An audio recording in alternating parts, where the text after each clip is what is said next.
June মাসের মধ্যে প্রধানমন্ত্রী তারেক রহমানের চীন সফরে যাওয়ার সম্ভাবনা রয়েছে। একথা পররাষ্ট্রমন্ত্রী আনুষ্ঠানিকভাবে বলেছেন। তো সম্ভাবনা আছে মানে হয়তো সেভাবে পরিকল্পনা হচ্ছে এবং বলাও হচ্ছে যে তিস্তা নিয়ে সেখানে একটি সিদ্ধান্ত হবে। বিষয়টা খুব বেশ জটিল। তারেক রহমান ক্ষমতায় আসার সাথে সাথেই ভারতের সাথে সম্পর্কের একটা পরিবর্তনের আভাস পাওয়া যাচ্ছে। ভিসা সহজ হবে এবং খুব দ্রুতই মানে স্বাভাবিক যে ভিসা প্রক্রিয়া সেটি চালু হতে যাচ্ছে, তেমনটা পররাষ্ট্র প্রতিমন্ত্রী শামা ওবায়দও জানিয়েছেন। আর জুন মাসের মধ্যে প্রধানমন্ত্রী চীন সফরের সম্ভাবনার কথা বললেন পররাষ্ট্রমন্ত্রী ডক্টর খলিলুর রহমান।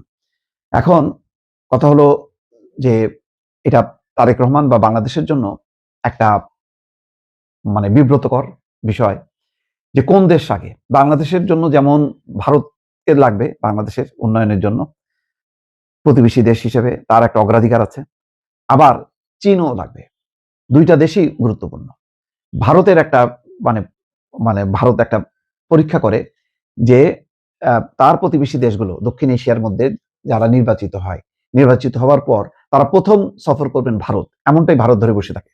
যার কারণে গতবার দেখেন ওই যখন নাকি লাস্ট যে বিতর্কিত দ্বাদশ জাতীয় সংসদ নির্বাচন যেটা হলো হওয়ার পরপরই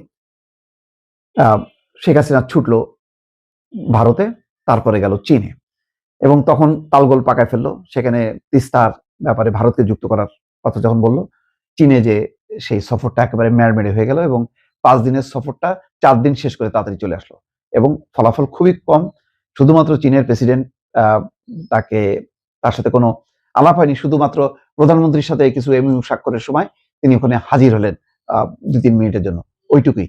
কিন্তু আনুষ্ঠানিক কোনো সফর নেই। মোট কথা একটা উপেক্ষা করা হলো এবং শেখ হাসিনা বুঝে গেল যে চীনের ভাত তার জন্য আরাম হয়ে গেল। তো তিনি চলে আসলেন। এখন মানে টানাপোড়েনের মধ্যেই গেল ইউনূস সরকারের সাথে। ইউনূস সরকার সম্পর্কটা ভালো করতে পারল না।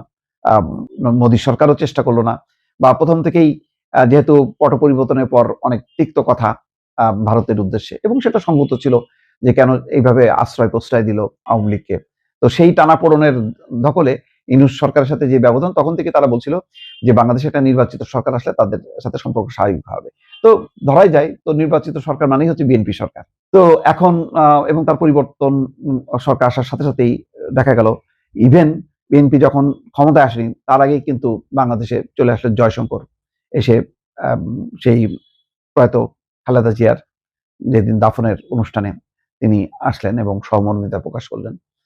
এখন কথা হলো যে তারেক রহমান প্রধানমন্ত্রী তিনি যদি দিল্লিতে না যেয়ে যদি বেইজিং সফর করেন, তাহলে দিল্লি মনে করবে যে আসলে বাংলাদেশ ওই হাসিনা পরবর্তী যে সরকার, ইউনূস সরকারের মডেলটাই অনুসরণ করছে। তার মানে আগে হচ্ছে চীন, তারপরে হচ্ছে দিল্লি। তো এইটা ইন্ডিয়ার জন্য ভালোভাবে দেখবে না। এখন এই যে জুনের কথা বলা হচ্ছে, তাহলে তার আগে কি ভারত সফর হবে নাকি জুনের পরে হবে? এখন কোনটা আগে হবে কোনটা পরে হবে, এই বিশ্লেষণটা কিন্তু খুব জরুরি এবং তার উপর নির্ভর করবে ভারতের সাথে বাংলাদেশের সম্পর্ক কোন দিকে এগোবে, কতটা বন্ধুত্বপূর্ণ সম্পর্কের দিকে এগোবে। সেইটা নির্ভর করবে যে প্রধানমন্ত্রী তারেক রহমান আগে পরে কোন দেশকে সিলেক্ট করে, আগে ভারত নাকি আগে চীন, আগে চীন নাকি ভারত।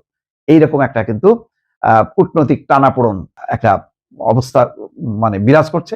এটা হচ্ছে বাস্তবতা, দর্শক।